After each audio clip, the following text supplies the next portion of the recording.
Okay, YouTube, we are now done with another content week. We have the team of the weeks, we have plenty of new face of event cards, and that means it's time for weekly cold takes on this week's content, what I like, dislike, and what I would like to see being changed. And as we are getting closer to the new event, we have some new face of event cards, highlighted by Brent Marchand, 86 overall, from Boston Bruins and also from Philadelphia Flyers. And if you look at both of these cards, the stats are basically identical. The only difference is the X factors, and I do prefer his X factors on his Boston Bruin card, because Quick Release and Unstoppable in my opinion are much better than Born Leader and Elite Edges. Because he's an 86 overall, you cannot really even trade in your collectibles to get an 85 overall card. There is really no any sets to make this card, so that's unfortunately is a bummer. So the only way of you getting the card for, let's say, your team would be if you go on the auction house and try to buy him. He goes for around 200k if you want to get his Boston Bruin version, and if you want to get the one from Florida Panthers, you cannot even buy him because there is none on the auction house. We also seen cards like Nico Hischier, Claude Giroux, Dylan Holloway, S.L. Lindell, and then we have some 81s and 82s, which in my opinion are basically the team items or the cards you use in the sets to make the MSPs, because let's be very honest, who would actually use Jordan Greenway? On Tuesday we also seen more 85s, which was highlighted by Paul Bissonnette, Sarah Nurse, and I'm super hyped to see that PWHL players are finally getting cards. I'm pretty sure this is the first PWHL card we even seen, but hey, Sarah Nurse, if you're building a PWHL team, you're definitely happy. We also have Shane Pinto, Anders Lee, Ben Shabbat, and some other guys you basically would never really use, as far as you're not really looking for, let's say, a lower overall card to activate one of the lineup combinations. But in my opinion, the best card released this week is this Jaromír Jágr from Pittsburgh Penguins and also from the team he plays in Czechia. And let's say you have this card, you can get him up by +5, so that means you could technically get this card up all the way to the 91. And that means +5 to all his attributes as well. Once again, the X factors on his NHL card looks much better because Big Rig and Quick Release is 100% better than Warrior and Second Wind, in my opinion at least. Again, if I'm wrong, maybe these X factors are actually much better, let me know down in the comment sections below. But what really sucks about this card is then once again you cannot go and make him, and the only way of you getting it would be if you go on the auction house and spend a lot of coins, because there is only one currently available and there is even no buy now price. His other version would cost you 400,000 coins. Like, I'm a huge fan of Jaromír Jágr, but even I would not pay 400k for a card which does not really fit a lot of lineup combinations, because we know we have the face of event and also the Pens lineup combination. This Paul Bissonnette actually looks not bad. He does have Unstoppable and Spark Plug, and if you get him up even by +3, that's 89 speed, 89 agility, 97 balance, decent endurance, the shooting and hands would be good, and you could buy this card for 63,500 coins, so definitely not a bad value. Like I mentioned, I'm a huge fan of PWHL, and I personally would love to try out Sarah Nurse. She does have Quick Release and also Pressure Plus, 87 speed, 86 acceleration, quite okay shooting and hands if you get that +3 overall boost, because that means she would have 90 speed, almost 90 shooting stats, and same about the hands. And as expected, because people hate PWHL, you can get her for 44k. Like, I may actually go and try her out, because come on, at some point we will see PWHL lineup combinations, and that's when all these cards will be very usable. I did say this multiple times, the cards which don't really fit any lineup combinations at this point will always cost you less. So if you have enough coins, maybe invest in some of these higher overall cards which does not fit any lineup combinations in season 1, because at some point they definitely will release something and these cards will go massively up. Even the Shane Pinto, 78, 77, 95, really decent value for his overall. And again, if you get him up by +3, decent skating, decent shooting, really good hands, elite edges and quick release. And can you imagine they release, let's say, a line combination where you can get +3 overall boost if you're using someone from Ottawa Senators, and maybe another one where you have to use the American? Like, a perfect card. Also, in my opinion, a really good card released this week is this Claude Giroux, because 93 face-off stats and elite edges. Yes, he may not be the fastest, but again, if you get him up by +3, the skating would be all about 90, shooting would be really good, hands would be really good, and if let's say you're building Ottawa Senator team, this is a great card. Who also goes for less than 1000k, so once again, there is definitely a lot of cards to choose from if you look at all the content released. But once again, I have to repeat myself, what really sucks is then you cannot really make any of these cards. The only way of actually you going and trying them out is if you are lucky in the packs, and I don't recommend you even spend money on this game, and the packs you really get for free by just grinding the game is maybe 5 a week. So yes, the only way of you getting these cards is if you work the auction house, get yourself some decent amount of coins, and then you can just buy these players, let's say, for a weekend, try them out, and after that just sell them. We also seen some new milestone cards like John Tavares for Islanders and also Maple Leafs, and also the milestones Mark Scheifele. Really love the card design. Also, I think all these cards are great, but you cannot make them, so So the only way of you getting them is if you go and try to see if you can buy any of them. But let's be very honest, because there is no any lineup combinations for Winnipeg Jets, no one will spend 420k on this card. Someone wants to sell this John Tavares from Maple Leafs for 1.1 million, like, are you crazy? But the one from New York Islanders goes for 255k coins. And to be honest, I think this is a decent value for his overall. And you can get some boosts as well. And yes, he may not be the fastest and he probably will need to be pushed from the back if you want to get over the blue line, but he does have solid shooting, solid hands, 93 face-off stats, unstoppable, and also elite edges as an X-factor. So hey, if I would get this card, I definitely would not say no. Also, this week's Champs reward is Ryan Smith, and as much as I would say that I like seeing a lot of older players available in the game, I have to admit that I'm a little bit sick of seeing NHL alumni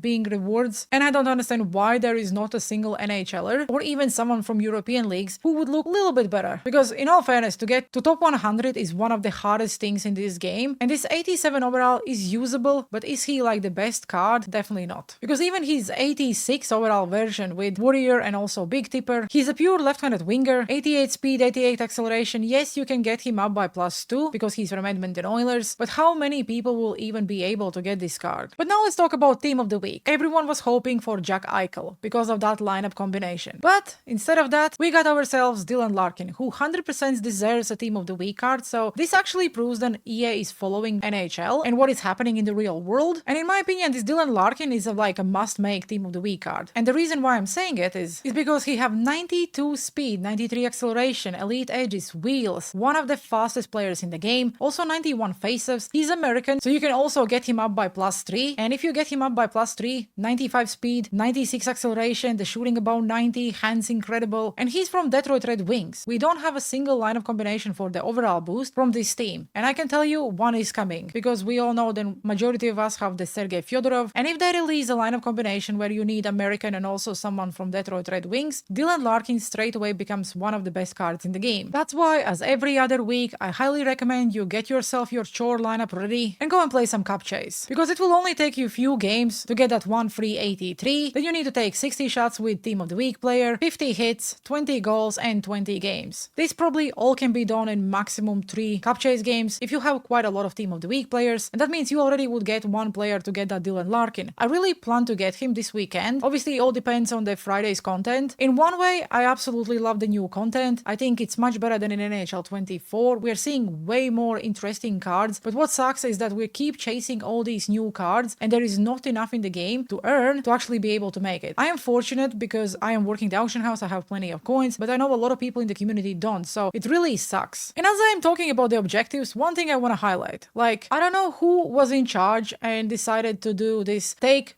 200 slap shots for a weekly headliner pack. We all know that you most likely will probably get 75, 76, and 77 at best. 200 slap shots. I don't think I even do 200 slap shots when I'm just playing the game in 1 month. Like, what are we smoking? 150 deeks. Deeks don't even register. Get assists? Easy. Score goals? Easy. Considering the rewards you're getting, this is like different level. I don't seriously understand how EA was thinking that this is a good idea. For me personally, it looks like AI generated objective. Give me random things you have to do in Hockey Ultimate Team and they just get the list and, I don't know, upload it to the game and think it's a good idea. Like, for me, I don't think I will even bother to complete it. Other than Team of the Week and weekly headliner objectives, we don't really have anything else to grind. So once again, you probably will complete all your Team of the Weeks, all your weekly headliners, and if you're done with an XP path as well, then there is really nothing to play for. It's great that we see all these phenomenal cards and the cards you would really like to try out, but it goes back to the point I said, I think, in my first cold take video. Why on earth we are getting all these incredible cards when you cannot make a single one? The rewards are just non-existing and it's all designed and you open the packs. And you know what? The best message we can send is just don't do it. Maybe then EA will start increasing the rewards and actually make this game rewarding. But on a positive note, we get an 85 overall Jonathan Toews, one of my favorite players of all time. Once again, you cannot make him. And please don't tell me that there is this set where you can get an 81 plus, because in all honesty, I don't know why would anyone think that trading in 6 80 overall cards for 181, because that's probably the one you will pool is worth it. But what I really like to see is then we are getting AP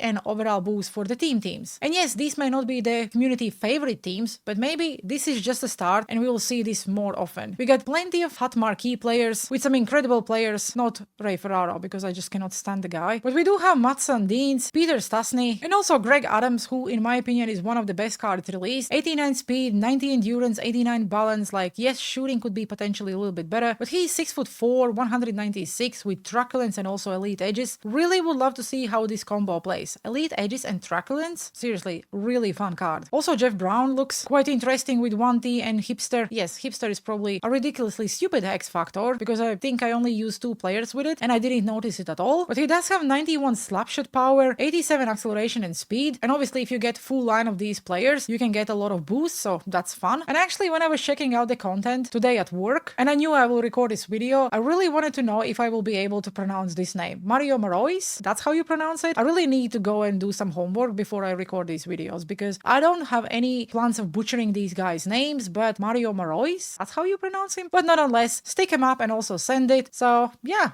another usable card. And then we also have more 85 overall hot marquee players. And I seriously think that content is miles better than last year. I love to see that every single content drop, you'll see cards which actually makes your team. Where last year, for example, most of the weekly content was just, let's say, the collection fillers. This year, pretty much every single card can be used in your team. You can even use them when you're playing online. They are not just for the objectives. But seriously, if they will not figure out how to fix the rewards or how to increase the rewards, how to make these cards actually obtainable by sets. And I don't want to talk about Alex Tuck because yes, he's from Vegas Golden Knight, he's also American, but he will cost you a lot. I was expecting Jack Eichel, we get Alex Tuck, so I'm sad. But yes, if I go back to the content, absolutely love it. I think cards are incredible, would love to try them all out, but once again I have to sound negative, the game is not rewarding enough. There is no way that the casual player can even get any of these cards. The weekly content is just not obtainable. There is not even a set you can slowly work towards to, let's say, one of the players. There have to be something where you can actually get, I don't know, objectives where you can get a random pack with, like, I don't know, even let's say 83 plus. At this point, I even think that 84 plus should be a norm. Whatever happens in season 2, it needs to be better. If rank rewards are the same as they are, if we don't have any additional objectives for additional packs, the only way of you getting packs is by headliner objectives, trading in your event collectibles for some random players, and then trying to get at least 10 wins in champs so you can get at least one decent pack. So yes, these are my 5 cents on this week's content. I think I pretty much covered everything. Let me know down in the comment sections below. What do you think about the content? Do you like the cards? Do you like the fact that we cannot make any of them? Because I definitely don't. As always, guys, I really appreciate you watching. If you did enjoy the video, you know what to do. I really would appreciate if you would like and subscribe, and also leave something nice down in the comment sections below because I always read every single comment, and almost every single comment makes me smile. As always, appreciate you watching. Have a good one and see you on the ice.